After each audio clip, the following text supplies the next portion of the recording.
जैसे तुलसी का क्यारा, तुलसी के क्यारा का वर्णन ब्रह्म पुराण के अंतर्गत वर्णित किया गया कि जो गोल तुलसी का क्यारा होता है ना, जिसके घर में गोल कुंडा होता है, गोल तुलसी का क्यारा होता है, वो ऐश्वर्य प्रदान करता है,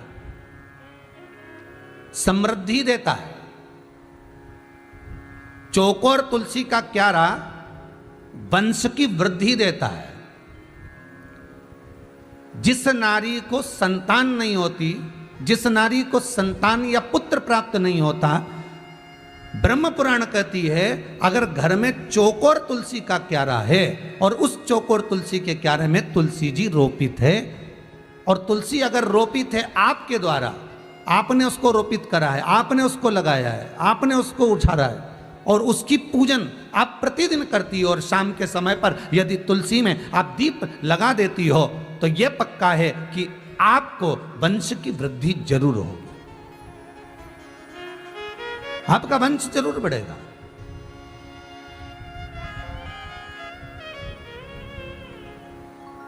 ब्रह्म पुराण गोल तुलसी का क्यारा समृद्धि दे रहा, चौकोर तुलसी का क्यारा वंश बढ़ा रहा, षड आकृति का तुलसी का क्यारा वैभव देता है, वैभव। और मान लो आप तुलसी के थोड़े से बीज लेकर चले गए, तुलसी का पौधा लेकर चले गए, और किसी तीर्थ में जाकर, किसी तीर्थ में आपने उस तुलसी के पौधे को लगा दिया, किसी मंदिर में, किसी देवालय में, किसी स्थान पर, कहीं जहाँ पर आश्रम होते हैं, तीर्थ जाते हो तो आश्रम ही मिलते हैं, ज़्यादा से ज़्यादा क्या मिलते हैं, आश्रम मिलते हैं, मठ मंदिर मिलते हैं, ज़्यादा से ज़्यादा मिलेंगे तो वहाँ पर आश्रम ही प्राप्त होंगे। उस आश्रम में, उस मठ मंदिर के अंदर, उस तीर्थ में आपने एक तुलसी का पौधा ले जाकर या तुलसी का रोप ले जाकर आपने लगा दिया, तो वो पितरों की मुक्ति देता है। ब्रह्म पुराण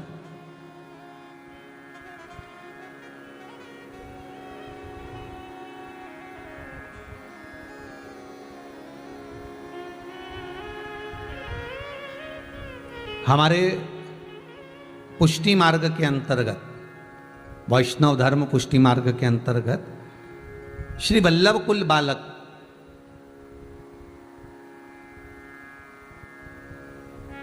अर्थात कुल के अंतर्गत अगर कोई गोलोकवासी हो भी जाते हैं तो जतिपुरा से पूंछरी के लोटे के बीच में तुलसी के क्यारे को रोपित करते हैं। बहुत ध्यान दीजिएगा हमारा।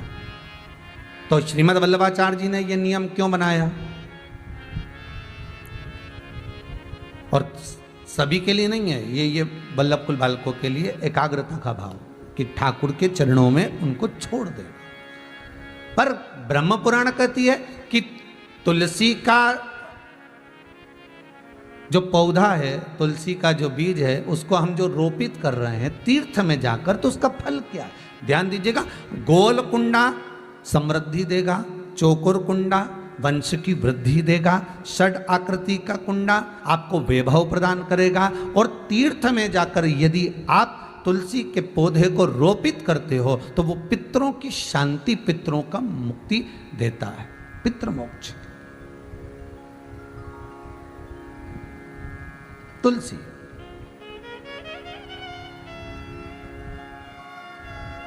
बहुत ध्यान दीजिए।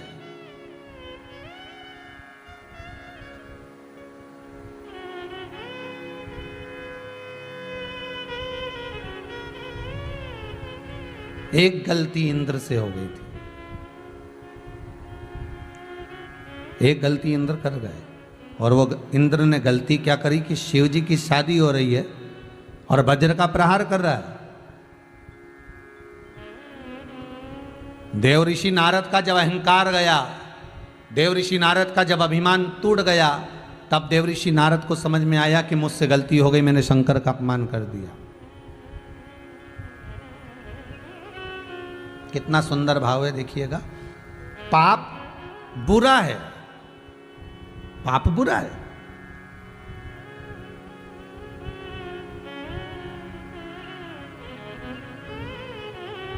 पाप बुरा है, मना नहीं है, पर पाप से भी ज्यादा बुरा है पुण्य का अहंकार।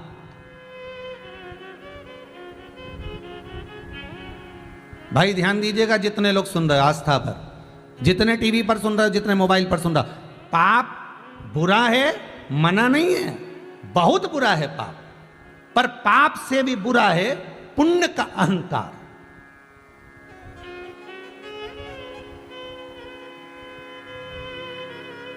ये दुनिया के लोगों को दिख जाएगा। आपने किसी एक जीव को मार दिया, ये दिख गया, पाप बुरा। आपने किसी को अपशब्द कर दिया, ये पाप हो गया। आपने किसी को गाली दे दी, ये पाप हो गया। आपने किसी के लिए झूठ बोल दिया, पाप हो गया। आपने किसी का पड़ा हुआ धन अपना कर लिया, पाप हो गया। आपने गौ माता को कहीं डंडे से मार दिया, पाप हो गया। पर पाप बुरा है, मना नहीं है, पर पाप से ज्यादा प्रबल, पाप से भी ज्यादा प्रबल अगर कुछ है तो वो पुण्य का अहंकार। मैंने कितने ब्राह्मणों का भोजन कराया, मैंने पैकेट बना बना के पूरे लॉकडाउन में, पूरे कोरोना बीमारी में मैंने पूरे हॉस्पिटल में बढ़वाया।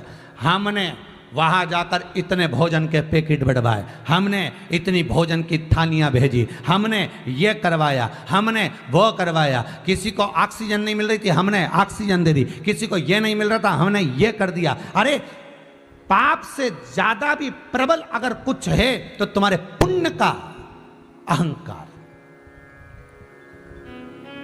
तुम्हारे पुण्य का अहंकार। अहंकार न करिए पुण्य का।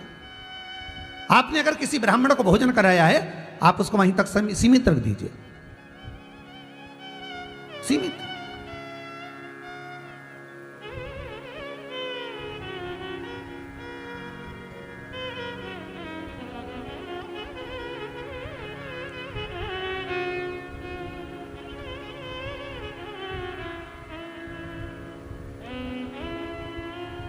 गरीबों को लाइन में लगा कर रखा है। आप भोजन दे रहे हो सेठ बनकर और सोच रहे हो कि मैंने पुण्य कमाया है। ये केवल हम पाप से भी बड़ा पाप कमा रहे हैं कि हम भीतर से अहंकार उत्पन्न कर रहे हैं, हम भीतर से अभिमत्ता लेकर आ रहे हैं, हम भीतर से अहंकार को प्रकट कर रहे हैं।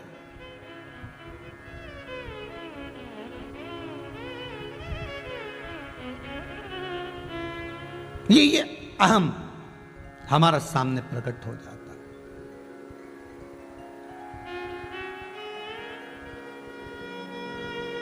ये हमारा अहंकार हमारे सम्मुख में आ जाता है। नहीं, तुमने गलती करी है। और देवऋषि नारद के भीतर का जब अहंकार गया तो अहंकार जाने पर जो प्राप्ति हो, तो नारद जी को लगा कि नारद जी का मन में सोचे कि मैंने इतना बड़ा तप करा, मैंने इतना बड़ी साधना करी, मैंने इतना बड़ा भजन करा, तो मेरी पुण्यता कितनी है वो भी तो देखो। भगवान विष्णु कह रहे हैं कि पाप बुरा है, पर पाप से भी बुरा तुम्हारा अहंकार है जो तुमने पुण्य कर कर कमाया। नहीं जी, और यही अहंकार तो तुमको यहां से शिव जी का अपमान कराकर तुम्हें चंद्रभागा नदी के तट भेज रहा। यही अहंकार तुम्हारा।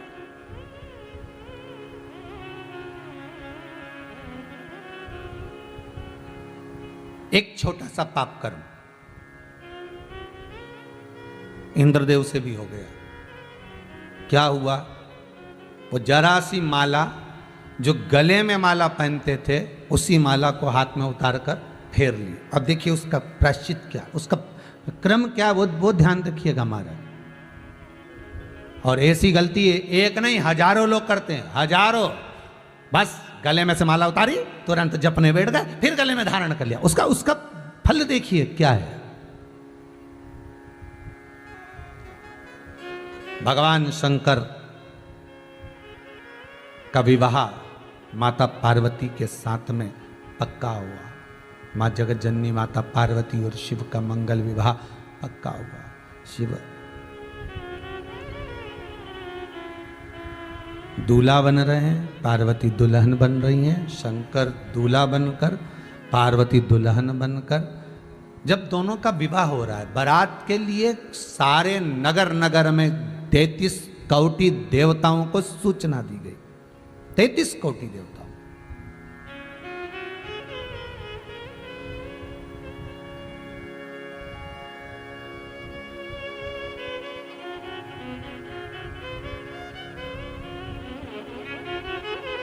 अब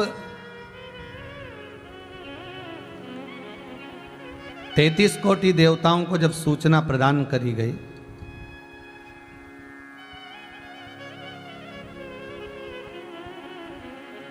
और 33 कोटि देवताओं को सूचना देकर सबको निमंत्रण देकर जब बुलाया गया, सबको निमंत्रण दिया और बुलाया सबको कि आओ साहब, शिव जी की बारात जा रही है। सब आ गए। पर शिव महापुराण की कथा कहती है कि भगवान विष्णु ने मां जगतजननी जगदम्बा को देखा था, माता पार्वती को देखा था। भगवान ब्रह्मदेव ने भी माता पार्वती को देखा था।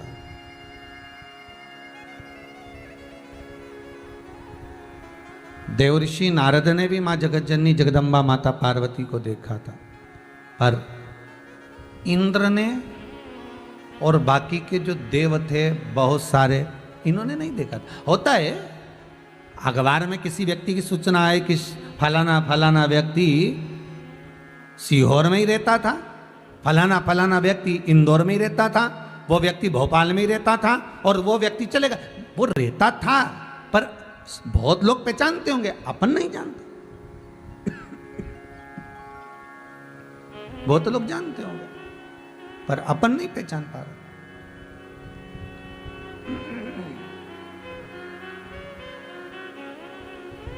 अपन पहचान ही नहीं पा रहे कि ये व्यक्ति यहां रहता था कि कहीं, बिल्कुल यहीं तो रहता था, वो यहीं तो उसका निवास था, यहीं तो उसका घर था। पर पहचान तो है ही नहीं हमारी, मतलब वो हमारे संपर्क में नहीं आया, वो हमारे आमने सामने पहुंचा नहीं, हमारे सम्मुख में पहुंच नहीं पाया।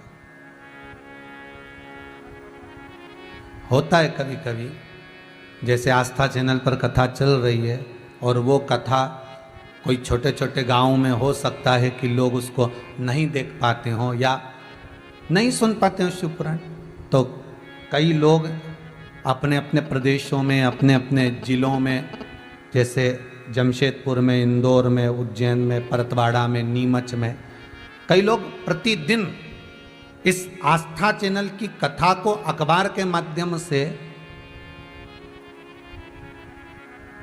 कई पत्रकार अपनी तरफ से, कई अखबार अपनी ओर से इस कथा को जनमानस तक भेज देते हैं कि सुनो। होता है कभी कभी हम नहीं पहचान पाते हो तो सामने, तो इंद्र नहीं जानता था मां जगतजननी जगदम्बा को, माता पार्वती को नहीं पहचानता था। हो सकता है अन्य 33 कोटि देवता में और भी नहीं जानते हो सकता है।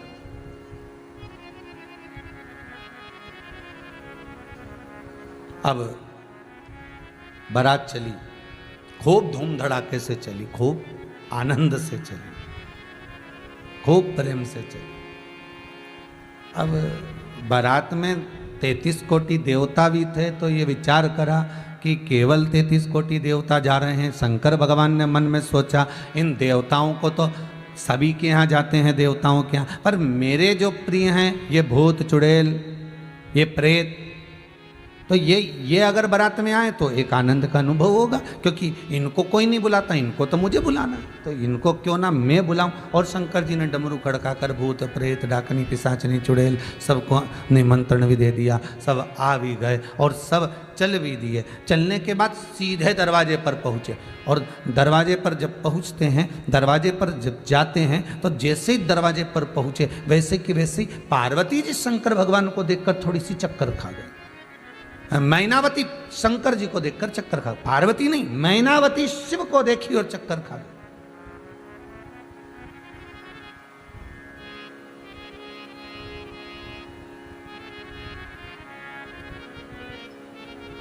और मैनावती ने जैसे ही देखा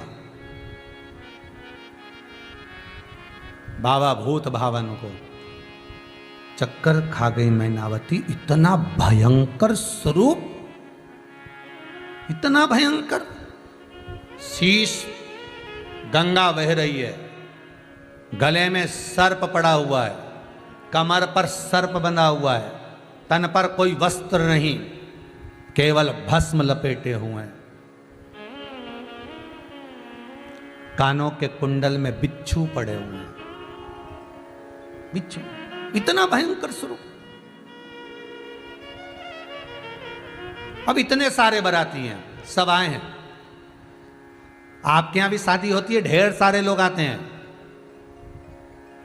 अगर 500 लोग तुम्हारे यहां खाना खाने आए हैं तो लड़का और लड़की की जोड़ी केवल उस 500 में से 100 ही देखना जाता है। 100 से ज्यादा कोई जोड़ी देखने नहीं जाएगा, बाकी के तो सब निपटाएंगे।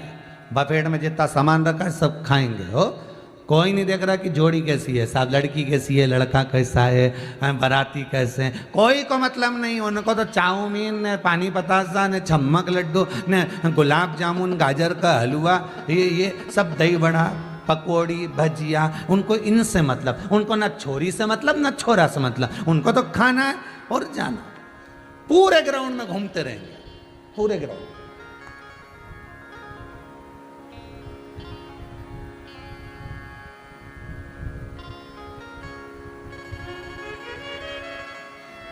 अब उस समय से कई लोग ऐसे हैं जिनको भोजन से मतलब है।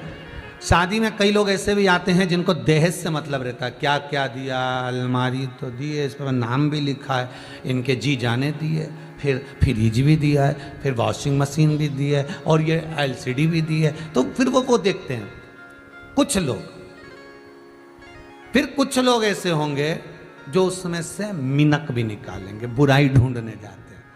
बताओ, इतना कमा रहे थे और शादी ऐसी करी, इतना पैसा और एक औलाद, इतना पैसा और एक औलाद, क्या छाती पे बांधेगा इतने धन को? शादी ऐसी करी। उसमें से आधे लोग मिनक निकालने जाते।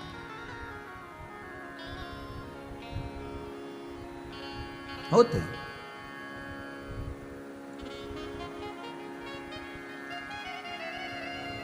कुछ लोग ऐसे भी होंगे जो कार्यक्रम को बिगाड़ने के लिए भी जाते हैं। होता है।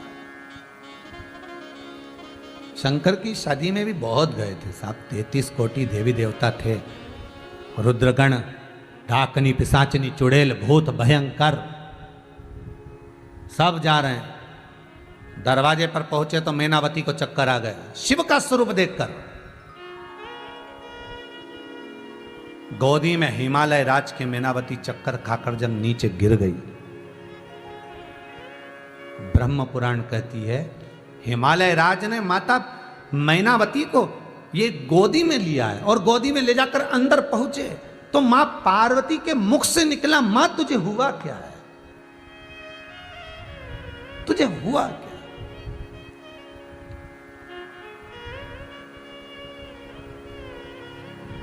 हुआ क्या तुमको? पार्वती मैया के जब मुख से निकला कि मां तुझे हुआ क्या है, आखिर क्या कारण है जो तू चक्कर खाकर नीचे गिर गई? हिमालय राज मुस्कुराकर एक बेटी गंगा को देख रहे हैं और दूसरी तरफ अपनी बेटी पार्वती को देख रहे हैं। तो गंगा भी मुस्कुरा रही थी और हिमालय राज भी मुस्कुरा रहे थे। दोनों के चेहरे पर प्रसन्नता थी, दोनों के चेहरे पर मुस्कुराहट थी। फिर मैनावती को मूर्छा में देखकर पार्वती जी पूछती है, इसको हुआ क्या है, मेरी माता को हुआ क्या है? तो हिमालय राज मन में धारणा बनाकर बैठे और पार्वती से कहा, पार्वती हुआ कुछ नहीं है, केवल त्रिलोकी के नाथ त्रिकालदर्शी कैलाशी को पहचान नहीं पाई, इसलिए चक्कर खा के नीचे गिर गई। व्यक्ति संसार के चक्कर में कब तक पड़ा रहता है? जब तक वो शिव को नहीं पहचान पाता।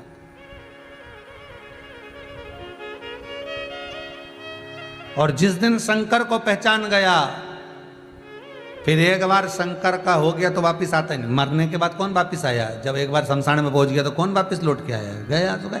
एक बार अगर शिव का हो गया, एक बार शंकर का हो गया, एक बार ओघड़ी का हो गया, एक बार वो भस्मी रमाने वाले का हो गया, फिर उसकी चित्तवृत्ति में कुछ दूसरा रहता है, कुछ भी नहीं। ये जो शंकर के भगत होते हैं ना, शिव के जितने भगत होते हैं, ये शंकर के जो भगत होते हैं ना, ये किसी से डरते बढ़ते नहीं है साहब। क्योंकि इनको मालूम है कि मस्तक पर त्रिपुंड लगा है, त्रिपुंड में भस्म लगी है। भस्म कब लगाता है व्यक्ति? जब सब कुछ समाप्त हो गया, मतलब मौत को तो सिर पर लेकर चलता है। भस्म लगी है मस्तक पर, मतलब समझ लो मृत्यु साथ में चल रही है। उसको मालूम है एक दिन इसी राख में मिलना है, तो फिर अहंकार किस बात का, फिर डरूं किस बात से? डर कोरोना का वायरस है, विश्वास कोरोना की वैक्सीन है। बहुत ध्यान दीजिएगा हमारे। डर कोरोना वायरस है और विश्वास कोरोना की वैक्सीन है। आप जितना डरोगे उतना बीमार पड़ जाओ, जितना डरोगे उतना लोग डराएंगे, जितना डरोगे उतना लोग डर के मारे आधे से ज्यादा मर जाएंगे। और अगर विश्वास है कि मैंने मस्तक पर त्रिपुंड धारण करा है भस्मी का, मेरे गले में अगर रुद्राक्ष की माला है, मैं बेलपत्री के पौधे का रोज पानी डालकर सिंचन करती हूँ, मैं शंकर के मंदिर में जाती हूँ, मैं श्री शिवाय नमस्तुभ्यम का जाप करती हूँ, मैं शंकर का अनुमोदन करती हूँ, तो मेरा बाल बाका नहीं हो सकता। अगर मृत्यु को भी सिर पर लेकर चलते हो तो फिर शंकर ही तुम्हारा मालिक है, फिर शिव जान सकता। तो तुम्हारा भय, तुम्हारा डर और तुम्हारा भयता, तुम्हारी डरने की जो प्रथा है, तुम्हारे डरने का जो कारण है, यही कोरोना का वायरस है। तुम जितना डरोगे वो वायरस उतना डराएगा, तुम जितना डरोगे उतनी जल्दी निपट जाओगे। और अगर वैक्सीन है तो वो विश्वास है, अर्थात शंकर के चरणों का विश्वास तुम्हारे ही भीतर उतर गया कि अब मैं शिव कथा को सुन रही हूं। पहली कथा चालू हुई, दूसरी कथा सोमानी जी ने करा ली, तीसरी सिन्हा परिवार ने करा ली, ये तीसरी कथा होते होते कई प्रदेशों के लॉकडाउन खुल गए। चौथी और पांचवी कथा तक जब तक पहुंचोगे तो विश्वास है मुझे कि यह कोरोना वायरस भी अपना काम करना समाप्त कर देगा। धीरे धीरे इस विश्व का फिर कल्याण हो जाएगा, भारत की भूमि फिर आनंद में झूम जाएगी, फिर परिंदे उड़ने लगेंगे। शंकर का जो भगत है वो विश्वास लेकर आगे बढ़ता है। क्यों डरे हम? किस लिए?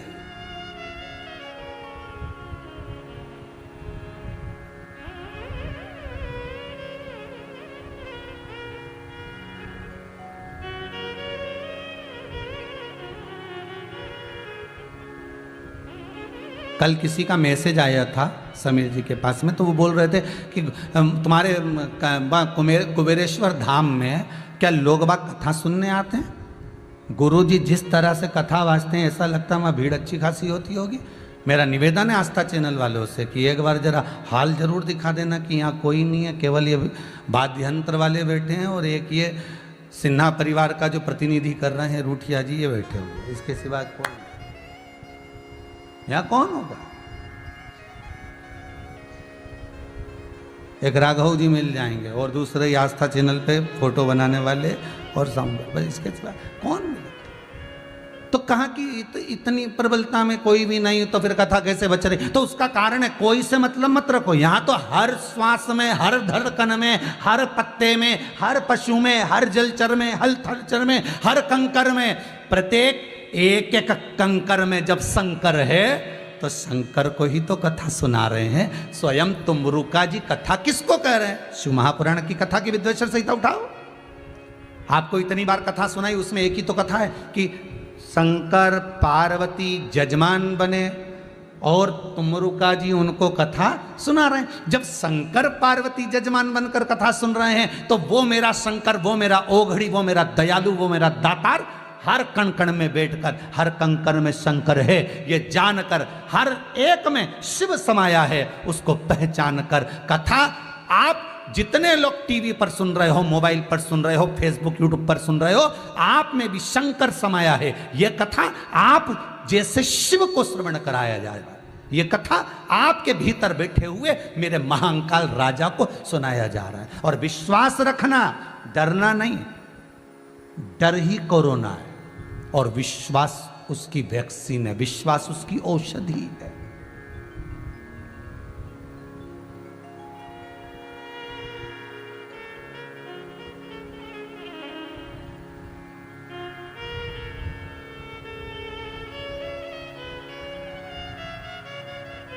बस उस पर विश्वास है। कालों का काल है महाकाल, ऐसी कृपा कर।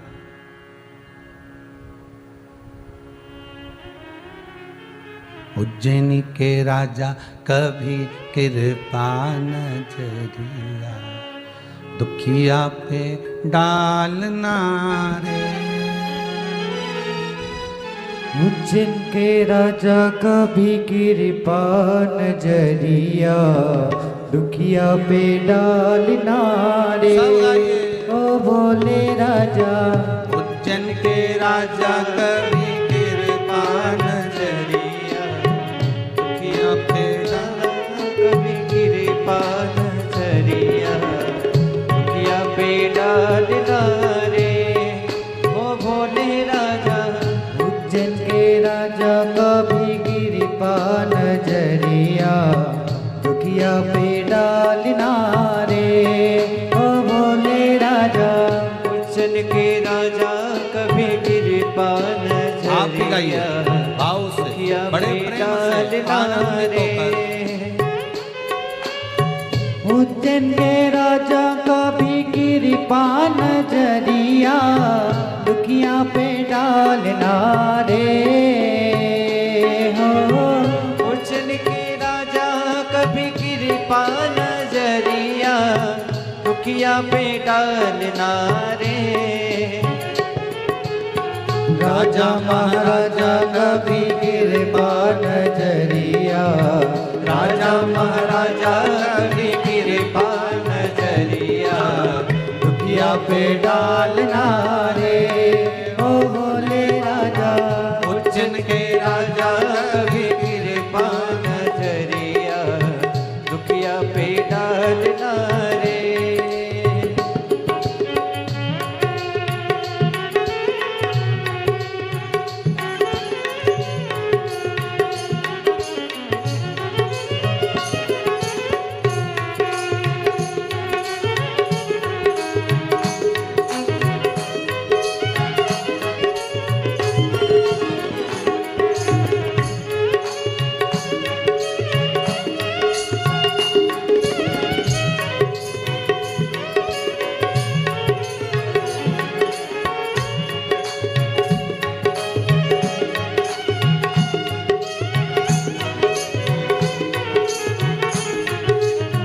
हर भोले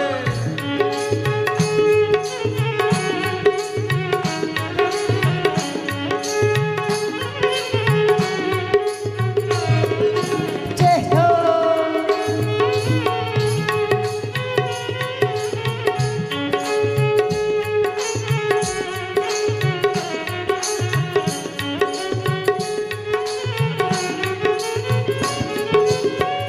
पार्वती पति शिव जी है प्यारे कैलाश परी मेरे भोले विराजे मेरे भोले विराजे मेरे भोले विराजे।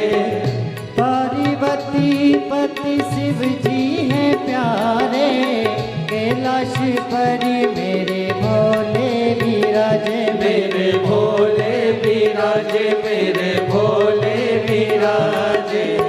मन का मैनेश्वर बाबा मन की मुरादे मन कालेश्वर बाबा मन की मुरादे झोली में डालना रे।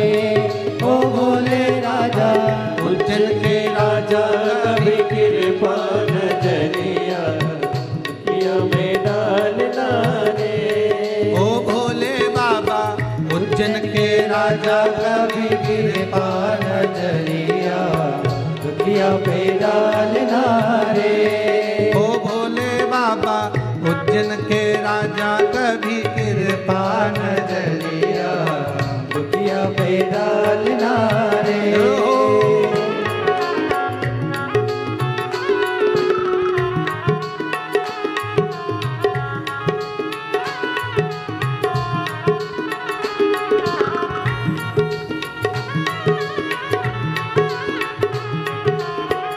हर भोले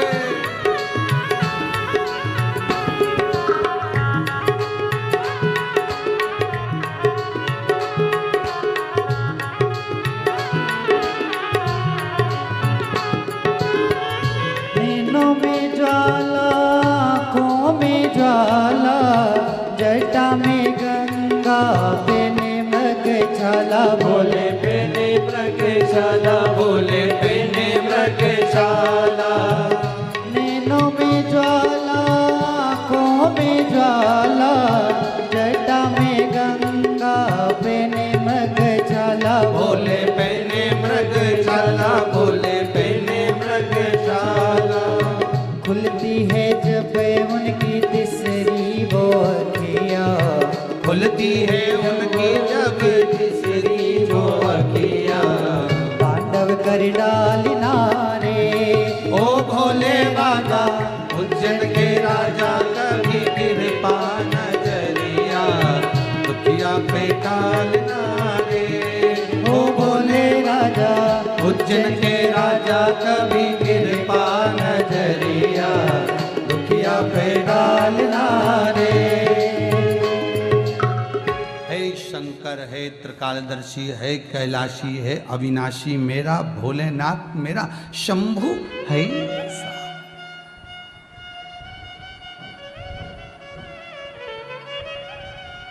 है ही ऐसा।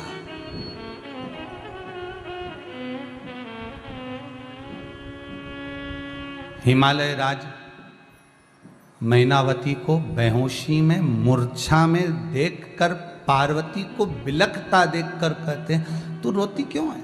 हुआ क्या मेरी माता?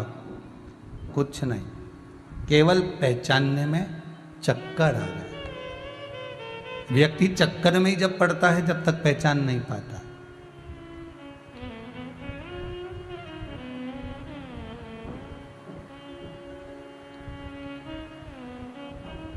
व्यक्ति चक्कर में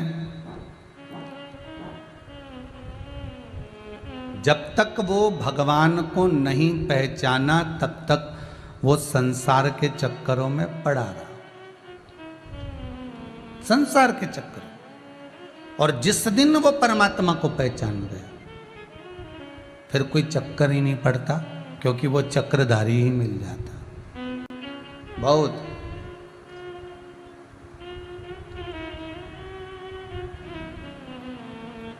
किसी ने पूछा है, गुरुदेव भगवान की भक्ति की उम्र कौन सी होती है? बचपन में करें, जवानी में करें, अधेड़ी में करें, कि बुढ़ापे में करें? आपसे निवेदन है, मनुष्य की जो देह है, मानव का जो शरीर है, वो एक समान है। जैसे कुएं का पानी पूरे खेत में, पूरी जमीन पर एक ही कुएं का पानी जाता है, पूरी जमीन पर उस जमीन में करेला भी उग रहा है, उस जमीन में गन्ना भी लग रहा है, उस जमीन में इमली भी लग रही है। तो करेला कड़वा, गन्ना ईख मीठा, इमली खट्टी। पानी से कुछ हुआ क्या?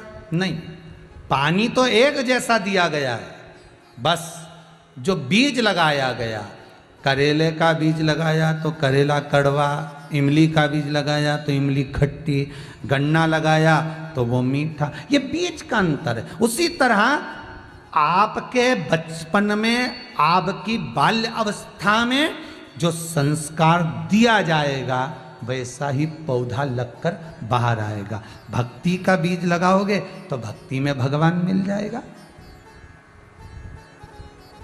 अहंकार का बीज लगाओगे तो अहंकार मिल जाएगा, कपट का लगाओगे तो कपट मिलेगा। आपके भीतर जो समाया है वो हिमालय राज के कहने पर गंगा जी पार्वती को लेकर अंदर गए। मैनावती को जल का छींटा देकर उठाया गया।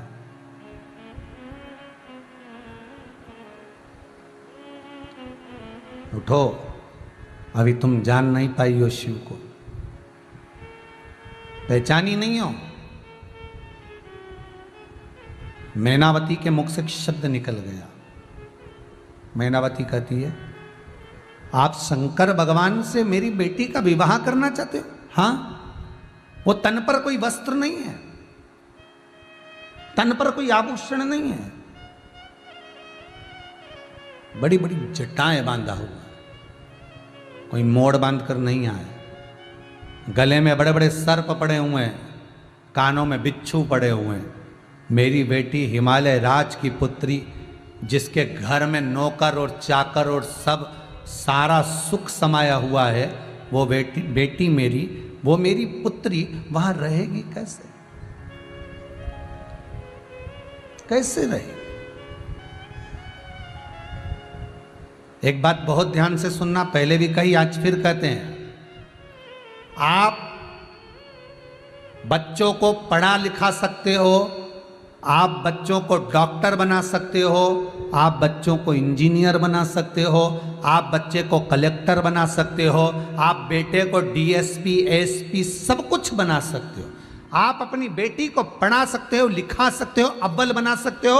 आप अपने पुत्र को खूब पढ़ा लिखा कर सीए, डॉक्टर, इंजीनियर, तुम्हारी मर्जी पड़े जो बना सकते हो, पर आप अपने बच्चे का भाग्य नहीं बना सकते। बेटी को पढ़ा लोगे, लिखा लोगे, सब कुछ कर लोगे, पर उसके ललाट में क्या लिखा है ये बेटी को ही भोगना है। बेटे के भाग्य में क्या लिखा है ये बेटे को भोगना है। तुम सारा सब कुछ कर सकते हो, पढ़ाई में अच्छे से अच्छा धन खर्च कर सकते हो, अच्छे से अच्छा पैसा लगा सकते हो, पर किसी का भाग्य थोड़ी ना बना सकते हो। भाग्य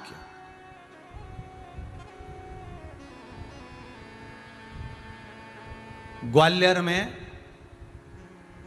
राधा रमन जी करके हैं, कोई ध्यान में, अगर वो कथा सुन रहे होंगे तो उनको मालूम होगा, स्मरण होगा। बेटा चले गया उनका, बहू शांत हो गई और पोते को पढ़ाया, खूब पढ़ाया, इतना पढ़ाया, इतना धन लगाया, इतना वैभव दिया, इतना पैसा खर्च करा, छोटे से स्कूल से लेकर बड़े से बड़ा पढ़ाया, क्योंकि बेटा नहीं बहू नहीं एक ही, खूब पढ़ा, खूब पढ़ाया। बेटा पढ़ भी लिया, लिख भी लिया, सर्विस भी लग गई, सब कुछ हो गया, शादी हो गई, बहुत अच्छी जॉब, बहुत अच्छी, लाखों में कमा रहा है। शादी होने के बाद वो जो संबंध हुआ था, वो ये आजकल जो ईमेल फीमेल से होते हैं वो संबंध उसका हुआ, शादी भी हो गई, बहू भी घर में आ गई। मालूम पड़े 4 महीना रुकी, लड़ाई झगड़ा ऐसा हुआ, बहू ने केस लगा दिया और मालूम पड़े वो ऐसा केस लगाया कि ना जाने कितने दिन तक तो वो थाना में पड़े रहने के बाद में फिर वापिस बाहर निकला, केस शायद आज तक चल रहा हो। सब कुछ बना सकते हो, खूब अच्छा पढ़ा सकते हो, डॉक्टर इंजीनियर बना सकते हो, कलेक्टर एसपी बना सकते हो, खूब अव्वलता में मकान जमीन जायदाद सब बना सकते हो, पर आप किसी का भाग्य नहीं बना सकते। भाग्य बनाने वाला तो केवल भगवान है, इसलिए उसका नाम भगवान है कि मैं भाग्य बनाकर भेजता हूं। भाग्य वो बना देता। तो पार्वती जी की माता मैनावती करी, मैं बेटी नहीं भी आऊंगी, इसके साथ तो नहीं भी आऊंगी। ये शिव इतने ओघड़ी, बताओ, अरे अच्छा सा स्वरूप धारण कर आना था, अच्छे से कपड़े पहनकर आना था, अच्छे से आना था, कैसा भयंकर स्वरूप धारण कर हिमालय राज ने तुरंत गंगा जी के हाथ पार्वती को अंदर भेजा। क्यों? क्योंकि जिसके साथ में विवाह हो रहा है उसमें अच्छाई देखी है, जिसके साथ तुम्हारा पाणिग्रहण संस्कार हो रहा है उसमें कुछ अच्छा ढूंढी है। अगर पहले दिन से बुराई ढूंढना चालू कर देंगे तो फिर बुराई मिलेगा। नहीं, इसको ले जाओ, पार्वती को अंदर लेकर जाओ। अरे भाई, व्यक्ति भोजन करने बैठता है, पति अगर रोटी खाने बैठता है, भोजन करने बैठता है और वो अचार मांग रहा है खाने में, तो क्यों मांग रहा है? कभी विचार करा आपने? उसका कारण केवल एक है, मतलब सब्जी में दम नहीं है, यह पक्का है। अचार क्यों मांगा? क्योंकि सब्जी में दम नहीं है। पर देखा जाए तो पति में भी दम नहीं है ये कहने की कि सब्जी में दम नहीं है। अगर देखा जाए तो पति अपनी पत्नी से ये नहीं कह सकता कि सब्जी में दम नहीं है, बस वो इतना कह सकता है अचार ला दे, क्योंकि वो बोला तो ये दम निकाल देगी, ये पक्का है, तो वो बोल नहीं पाए। बस वो इतना कह सकता है कि ला अचार ला दे थोड़ा, मतलब ये पता है कि सब्जी में दम नहीं है, और पति में भी दम नहीं कि वो ये कह दे कि सब्जी में दम नहीं है, वो उसकी दम निकाल दे। तो यहां अच्छाई देखी जाए, कुछ श्रेष्ठता देखा जाए, कुछ अच्छा देखा जाए। ले जाओ पार्वती को अंदर, गंगा मैया पार्वती को अंदर ले गई, और मैनावती को शिव जी के आनंद सुख में स्वयं हिमालय राज मैनावती पर जल का छींटा देकर उठा रहे हैं। उठो मैनावती। मैनावती उठी। क्या बात है नाथ, क्या हो गया? शंकर कहाँ हैं? मेरी बेटी का विवाह मैं नहीं करूंगी उस शिव के साथ, मैं नहीं ब्याहूंगी।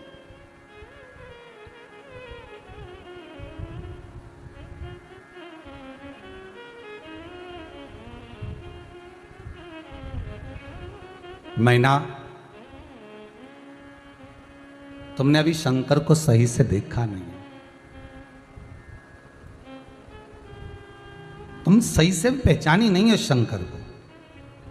अगर तुम भूत भावन भूतेश्वर भगवान शंकर को सही से पहचान जाती ना, तो तुम इतनी बात ही ना करती।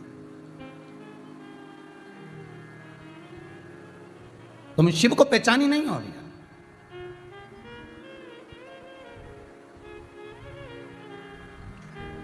नैनों से जल मैनावती के बह रहे हैं, और मैनावती नैनों से नीर बहाती हुई पति के हृदय से लगकर फूट कर रोने लगी। कहाँ मेरी बेटी का यह भाग्य है? कहाँ मेरी बेटी का यह भाग्य? फिर निवेदन है हाथ जोड़कर, बेटी के लिए बहुत पैसे वाला लड़का मत देखो, बेटी के लिए अगर देखना है तो ऐसा लड़का देखो जो तुम्हारी बेटी का सम्मान करे, जो तुम्हारी बेटी का आदर करे, सत्कार करे। धन देखकर बेटी मत बिहाना कभी भी कि बहुत फैक्ट्रियां चल रही है, बहुत सारा धन है, खूब व्यापार चल रहा है, ये देखकर कभी बेटी मत बिहाना। अगर तुम्हारी बेटी के भाग्य में धन लिखा होगा और उससे प्रेम करने वाला, स्नेह करने वाला कोई वर मिल गया, तो बेटी के भाग्य में धन होगा तो आ जाएगा। क्योंकि जहां प्रेम, शांति, स्नेह, श्रद्धा और विश्वास होता है, वहां लक्ष्मी स्वयं टूटमान होती, स्वयं टूट। धन ना देखिए।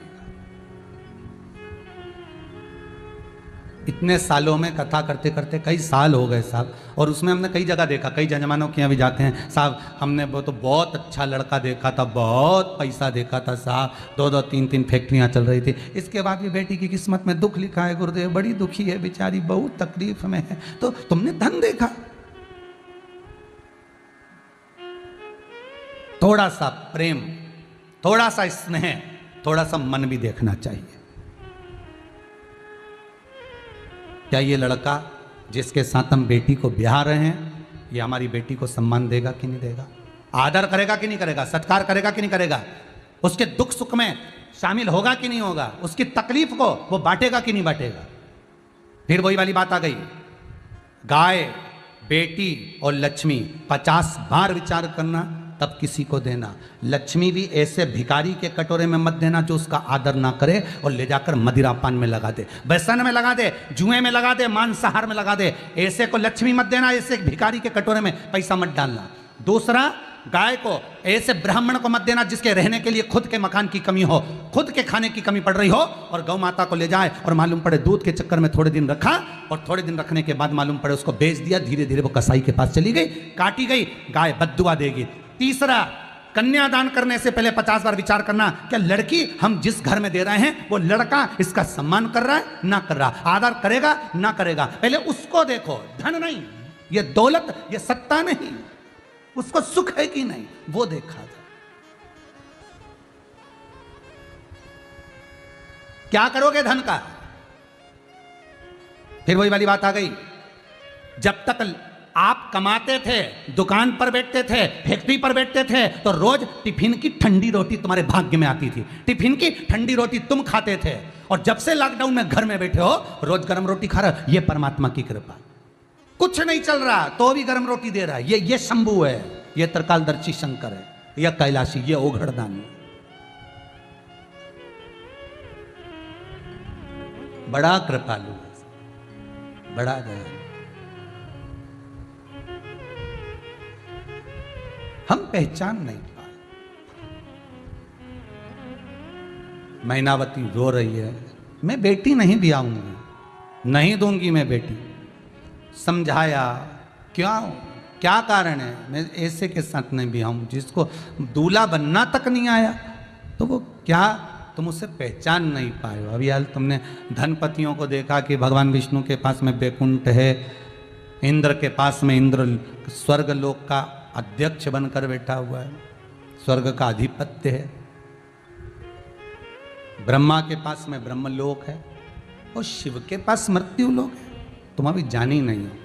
तभी हिमालय राज ने मैनावती को समझाकर उठाया। मैनावती पार्वती के कक्ष में गई, बेटी को समझाई और यहाँ से हिमालय राज सीधे शंकर जी के पास पहुँचे। और जिस जनवासे में शिव ठहरे हुए थे, हिमालय राज हाथ जोड़कर कहते हैं, बेटी बिहाने से पहले आप मेरी धर्म पत्नी मैनावती के हृदय में कुछ ऐसा प्रेरणा उत्पन्न कर दो, कोई ऐसा विश्वास जागृत कर दो जिससे मैनावती प्रसन्न होकर बेटी का कन्यादान कर दे।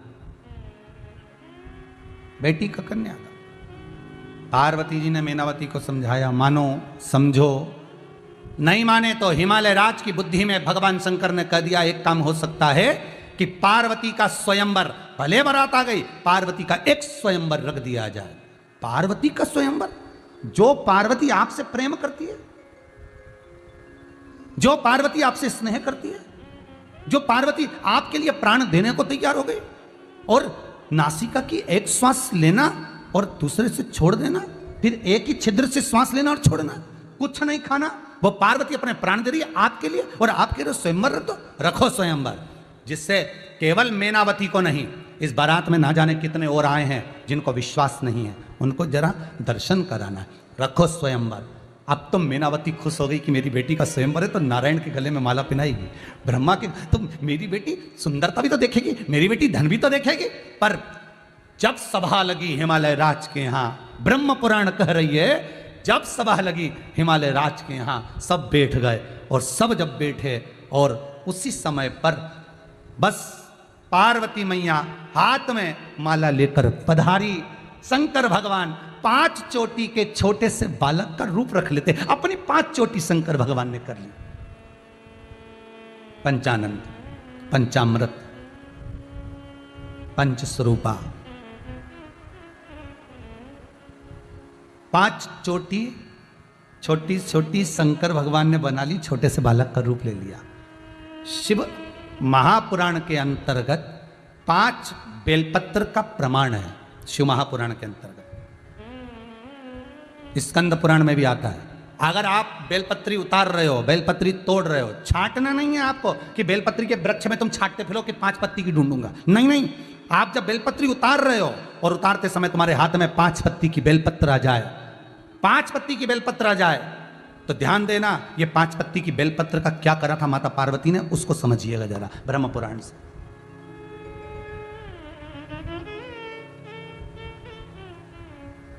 पांच चोटी शिव ने कर ली, छोटे से बच्चे का रूप। पार्वती जी जैसी जयमाला लेकर आई, छोटे से शंकर भगवान 5 चोटी कर कर और दौड़कर पार्वती की गोद में जाकर बैठ गए। शिव छोटा रूप रखा, पार्वती की गोद में जाकर बैठ गए, और जाकर गोद में बैठते से शंकर समाधि में लीन, नेत्र बंद। पार्वती ने जो भोलेनाथ जी की 5 चोटी और शंकर का जो स्वरूप देखा, पार्वती जी जान गई ये कोई साधारण बालक नहीं, ये तो मेरे प्रभु है, और आज मेरे पास आ गए। अब इनको देना नहीं है, अब इनको रखना है। शिव पुराण कहती है 5 पत्ती की अगर बेलपत्र तुम्हारे हाथ में अनायास आ जाए, जैसे शंकर अनायास आए थे पार्वती के पास, अचानक आ जाए, छाट कर नहीं, अचानक तुम्हारे पास 5 पत्ती की बेलपत्र आ जाए, और वो बेलपत्र तुम्हें मिल जाए, और वो बेलपत्र तुम्हारे भीतर तुम्हारे पास में अगर हो, तो उसको शंकर को समर्पित कर कर प्रयास करना कि वो तुम्हारे पास में संजोकर तिजोरी में, तुम्हारे बरकत में, तुम्हारे आनंद में विराजमान हो जाए, तुम्हारे आनंद में प्राप्त हो जाए, तुम्हारे सुख में वो आनंदित हो जाए। 5 पत्ती। और जब वो जीवन का एक आनंद देने वाली, एक सुख प्रदान करने वाली, जब वो प्राप्त हो आनंद से, आपको मिल जाए और आपके जीवन को आनंदित कर दे। शिव जी जब प्राप्त हुए, शंकर जब मिल गए, पार्वती को प्राप्त हो गए, आनंद समाहित हो गए, पहचान गए। माता के हृदय चित्त में आ गया कि ये मेरे स्वामी। अब लीला तो लीला थी, शिव को दिखाना था, मैनावती को भी समझाना था। गोदी में पार्वती जी के शंकर हैं, सामने बैठे हुए 33 कोटि देवताओं में जितने डाकनी पिशाचनी चुड़ैल भूत भयंकर बैठे थे, किसी को कुछ भी नहीं उत्पन्न हुआ, पर इंद्र के भीतर थोड़ी सी ईर्ष्या उत्पन्न हो गई। देखिएगा जरा, ईर्ष्या भीतर से उत्पन्न हो,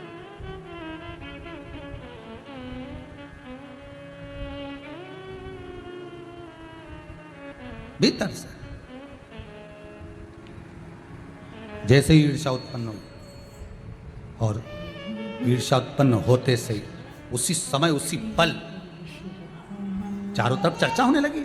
छोटा सा बालक पार्वती जी की गोद में कितना सुंदर लग रहा है, 5 चोटी है उसकी, छोटा सा बालक कितना सुंदर लग रहा है। इंद्र ने कभी पार्वती का दर्शन नहीं करा था।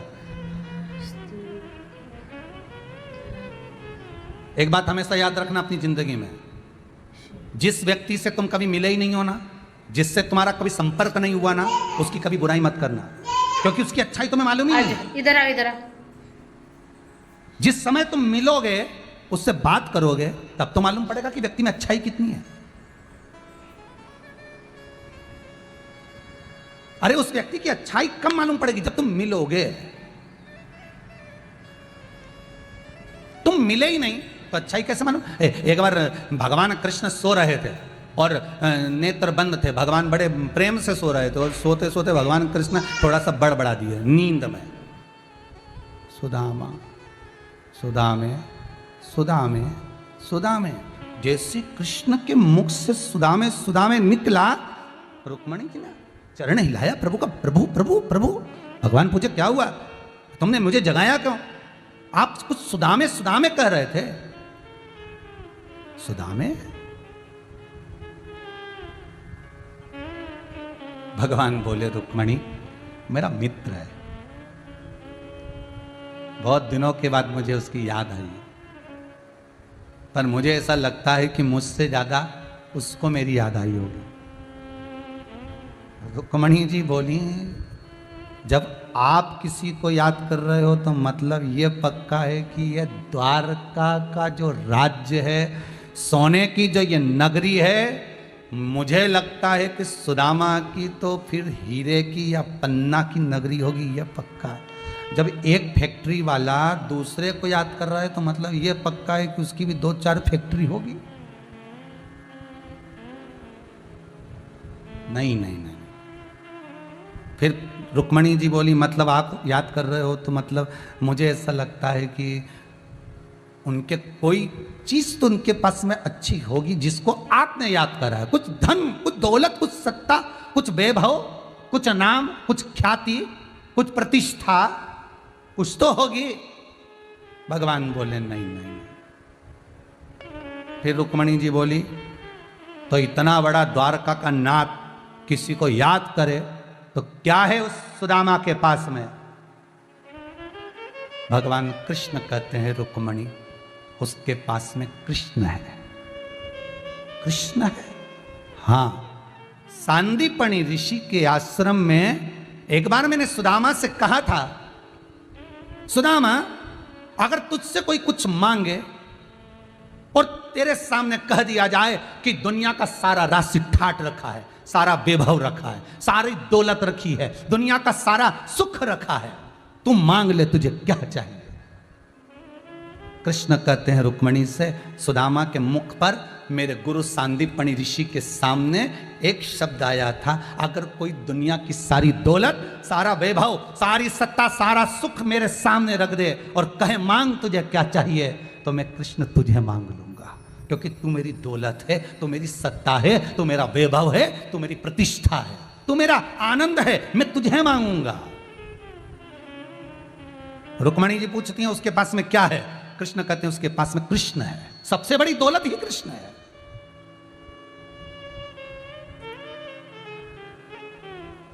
सबसे बड़ा धन कृष्ण ही तो है, सबसे बड़ी सत्ता भगवान ही तो है। आपसे कोई कहे कि आप क्या मांगोगे, कोई हमसे आकर कह दे कि तुम्हें क्या चाहिए, कोई आपसे आकर कह दे तुम्हें क्या चाहिए, तो हम तो एक ही बात कहें कि शिव मिल जाए, सम्मुख में मेरा शंकर, सम्मुख में मेरा शंभु, संपर्क में मेरे सम्मुख में मेरा द्वारकानाथ, मेरा कृष्ण, मेरा गोवर्धननाथ, मेरा ठाकुर, मेरा शिव हो, मेरा राम हो, जिसका मैं भजन करता हूं वो मेरे सामने, बस बहुत है,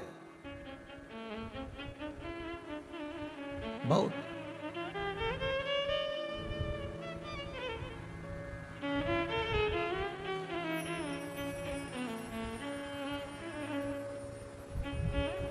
और मेरा शिव, मेरा दयालु, मेरा दाता जब मेरे सम्मुख में हो तो इससे बढ़कर सुख और क्या हो सकता। राहों में फूल बिछाऊंगी, भोलेनाथ मेरे घर आएंगे। जिस समय मेरा शंकर, मेरा त्रिकालदर्शी, मेरा कैलाशी मेरे सामने आए, मैं राहों में पुष्प बिखेर दूं, मैं पुष्प बिखेर दूं। मेरा शंभु, मेरा शंकर आए मेरे साथ। राहों में फूल बिछाऊंगी, भोलेनाथ मेरे घर आएंगे। राहों में फूल बिछाऊंगी, भोलेनाथ मेरे घर आएंगे। राहों में फूल बिछाऊंगी, भोलेनाथ मेरे घर आएंगे। राहों में फूल बिछाऊंगी, भोलेनाथ मेरे घर आएंगे। भोलेनाथ मेरे घर आएंगे, भोलेनाथ मेरे घर आएंगे। शंभुनाथ मेरे घर आएंगे, शंभुनाथ मेरे घर आएंगे। राहों में फूल बिछाऊंगी, भोलेनाथ मेरे घर आएंगे। राहों में फूल बिछाऊंगी, भोलेनाथ मेरे घर आएंगे। जय हो।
राहों में फूल बिछाऊंगी,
मैं तो चंदन चौकी बिछाऊंगी, मैं तो चंदन चौकी बिछाऊंगी, फूलों से उसे सजाऊंगी, फूलों से उसे सजाऊंगी, और प्रेम से उन्हें बिठाऊंगी। भोलेनाथ मेरे घर आएंगे, और प्रेम से उन्हें बिठाऊंगी, भोलेनाथ मेरे घर आएंगे। राहों में फूल बिछाऊंगी, भोलेनाथ मेरे घर आएंगे। राहों में फूल बिछाऊंगी, भोलेनाथ मेरे घर आएंगे। जय हो।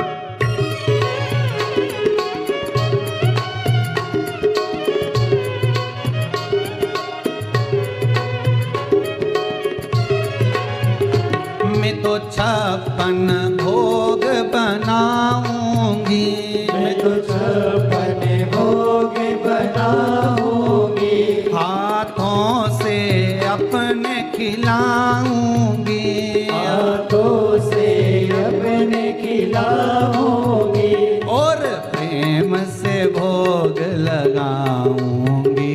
भोलेनाथ मेरे घर आएंगे, और प्रेम से भोग लगाऊंगी, भोलेनाथ मेरे घर आएंगे। राहों में फूल बिछाऊंगी, भोलेनाथ मेरे घर आएंगे। राहों में फूल बिछाऊंगी, भोलेनाथ मेरे घर आएंगे। भोलेनाथ मेरे घर आएंगे। भोलेनाथ मेरे घर आएंगे। भगवान शिव की कथा कहती है,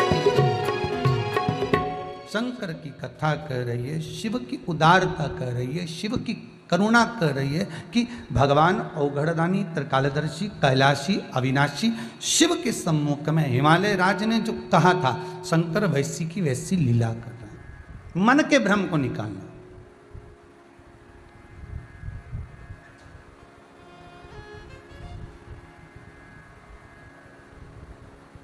पांच चोटी का बालक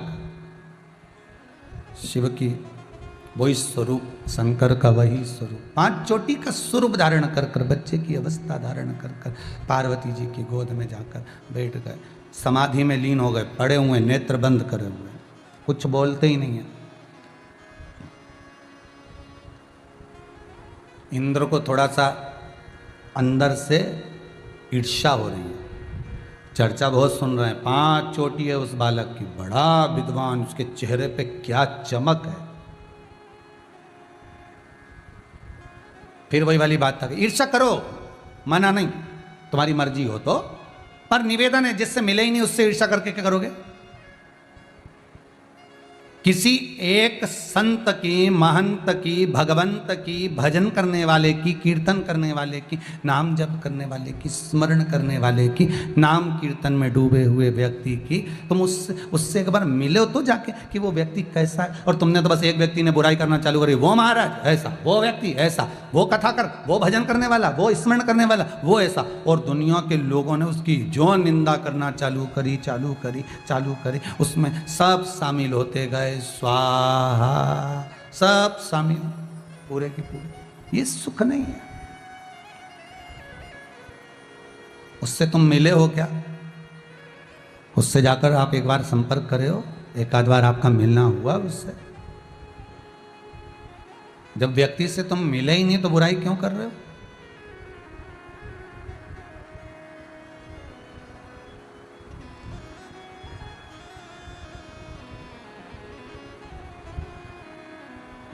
ये तो उसी में का हाल हो गया ना। कुछ लेडीज से निकल कर जा रही थी महिलाएं, सामने जो पुलिस वाले को देखा उन्होंने मुंह पे कपड़ा रखा, क्योंकि अभी ये कोरोना महामारी के अंतर्गत जैसा ही मुंह पे रखा। तुम मेरे समझ में एक बात नहीं आती कि ये मुंह पे कपड़ा अपना साड़ी का पल्लू क्यों रखा? ये वायरस है कि ससुर है? भाई वायरस के लिए अगर लगा रहे हो तो साड़ी का पल्लू नहीं, उसके लिए मुख पर मास्क लगाइए। ससुर है तो भले पल्लू रख लो, पर कोरोना वायरस है तो उसके लिए तो मास्क जरूरी है। भले लॉकडाउन खुल जाए, भले लॉकडाउन खुल जाए, पर निवेदन है गवर्नमेंट को तो लॉकडाउन खोलना है। अब आगे सेफ्टी आपकी है कि आपको जरूरत हो तो बाहर जाओ, नहीं तो बेमतलब का बढ़िया शेर बन के घूम रहा था और वायरस चिपका के आ गया और घर के 5-6 को और बीमार पड़ दिया। क्यों?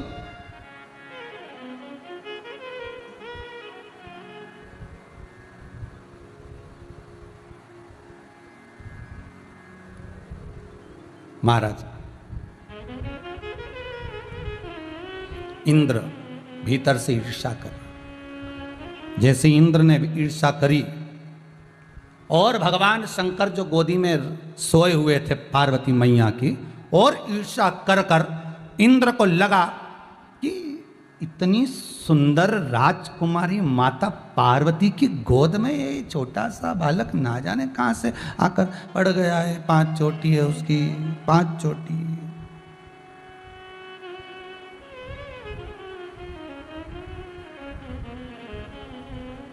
पांच छोटी,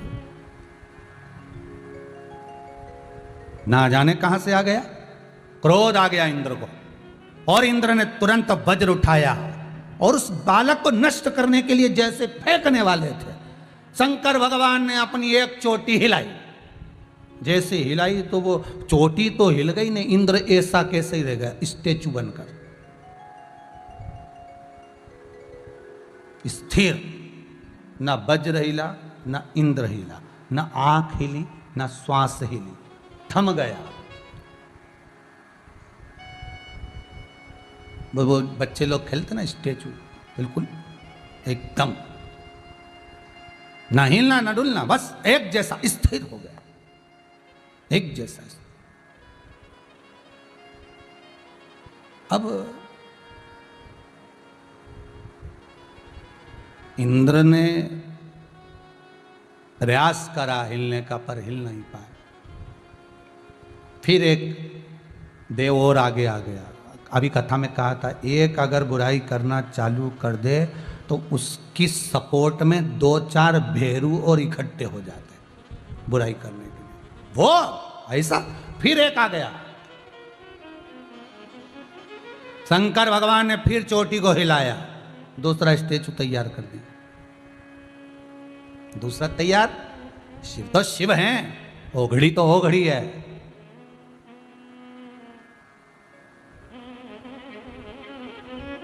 शंकर तो शंकर है।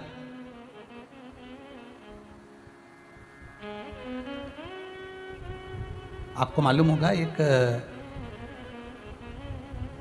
कालू कुमार था, वो पार्वती जी का बड़ा भगत था। वो शिव की जितनी पूजन नहीं करता था उतना पार्वती की करता था, खूब भजन।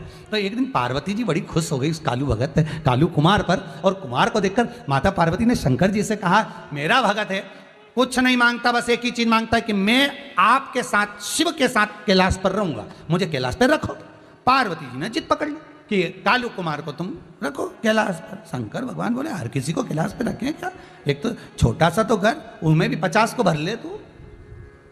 नहीं, अपन नहीं को नहीं रखा। पार्वती जी ने भोजन करना छोड़ दिया।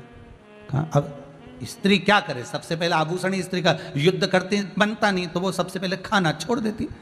अब आजकल की नहीं छोड़ती, आजकल की तो बोलने में पीछे नहीं हटती, तो खाना कहीं खाद छोड़े। पहले की माताएं तो झगड़ा करती थी तो बस खाना छोड़ देती थी। पार्वती ने भोजन छोड़ दिया। अब पार्वती ने भोजन छोड़ दिया, शिव जी बार बार पूछे ले रोटी खा ले, नहीं खाऊं। क्यों नहीं खाए? वो कालू कुमार को लेके आओ कैलाश, और मेरा भगत मेरी आराधना करता, पूजन करता, अर्चना करता, और उसको मत छोड़ दिया। शिव जी ने कहा अच्छा कालू कुमार हुआ। अब शंकर भगवान पहुंच गए कालू कुमार के पास, और कालू कुमार के पास में शिव जी ने जाकर कहा तुम्हारा नाम कालू कुमार? हाओ प्रभु। शंकर भगवान बोले हम तुम्हें कैलाश ले जाना चाहते हैं। कालू कुमार तक खुश हो गया, शिव जी के चरण पकड़ लिए, वाह प्रभु, पर यह तो पक्का है भोलेनाथ जी कि तुम मुझे नहीं ले जा सकते, ये तो मेरी मैया ने कृपा करी होगी, मेरी माता ने, माता पार्वती ने कृपा करी होगी, इसलिए आप मुझे ले। शंकर भगवान बोले उसी के चक्कर में आया, नहीं तो तेरे को तो लेके कहीं नहीं जाता, तो यहीं रहता। कालू कुमार बोले प्रभु चलो। शंकर भगवान बोले ऐसे काय को चलो, तू कैलाश जाना चाहता है? हाँ। हमारे साथ कैलाश पे देना चाहता है? हाँ। पार्वती माता का भगत है? हाँ। तो एक काम कर, शंकर भगवान ने पार्वती को बुलाया, एक शर्त है, ये कालू कुम्हार मटके बनाने में, मूर्ति बनाने में एक नंबर है। अगर ये 1 करोड़ देवी देवता की मूर्ति एक रात में बना देगा तो इसको सवेरे में कैलाश ले जाऊंगा। पार्वती जी भी माथा खुजाने लगी, गजब का प्रश्न सामने रख दिया, और कालू कुमार बोल भी दिया पक्का कि मैं एक रात्रि में आज से लेकर कल सुबह तक 1 करोड़ मूर्तियों का निर्माण करूंगा। पार्वती जी मन में सोची, बड़ी मुश्किल से तो अर्जी लगाई थी, फिर फंसा दिया भोलेनाथ जी ने। शंकर भगवान को इतनी जल्दी कैलाश लेके जाए। अब कालू कुमार मूर्तियां बनाने लगा, और मूर्तियां बनाने में कालू कुमार जो लगा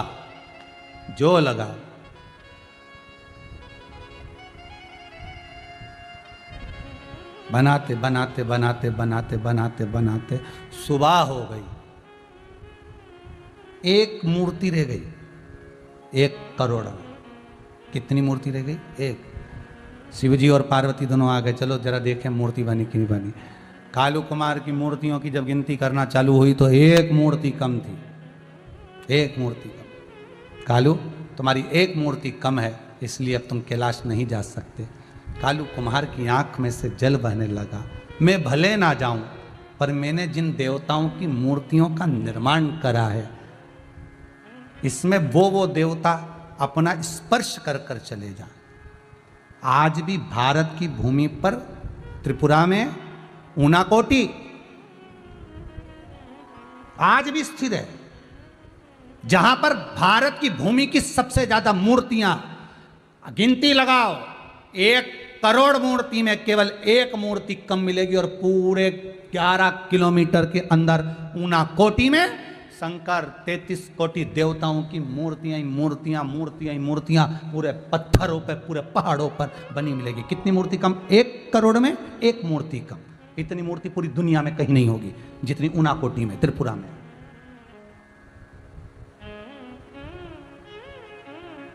त्रिपुरा की राजधानी अगरतला से 145 किलोमीटर की दूरी पर है ऊनाकोटी। कभी मौका मिले तो जाकर दर्शन करिए। शिव के ऐसे ऐसे स्वरूप, शंकर का ऐसा ऐसा प्रतिबिंब, ऐसा ऐसा आनंद। 1 करोड़ में 1 मूर्ति कम। कोई पूछे इतनी मूर्तियां कहां से आ गई? ये वो शंभू है, और शंकर का वो घड़ी भगत है, कब क्या निर्मित कर दे कोई भरोसा है?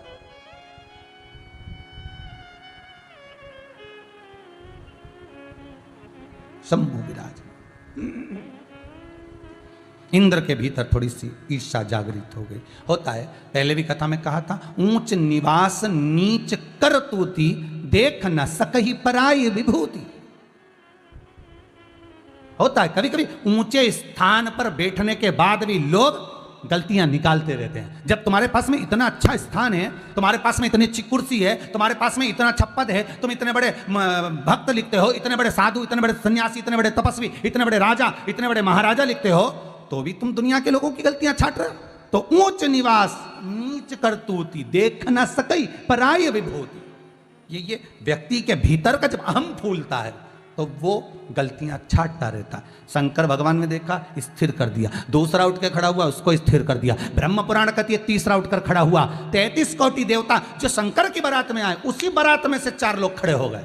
जरा विचार करिए तो गलत क्या कहा? दुनिया में कोई किसी का नहीं होता। शिव महापुराण की कथा कह रही है, केवल एक वो अपना है और अपन उसके हैं, दूसरा कोई नहीं।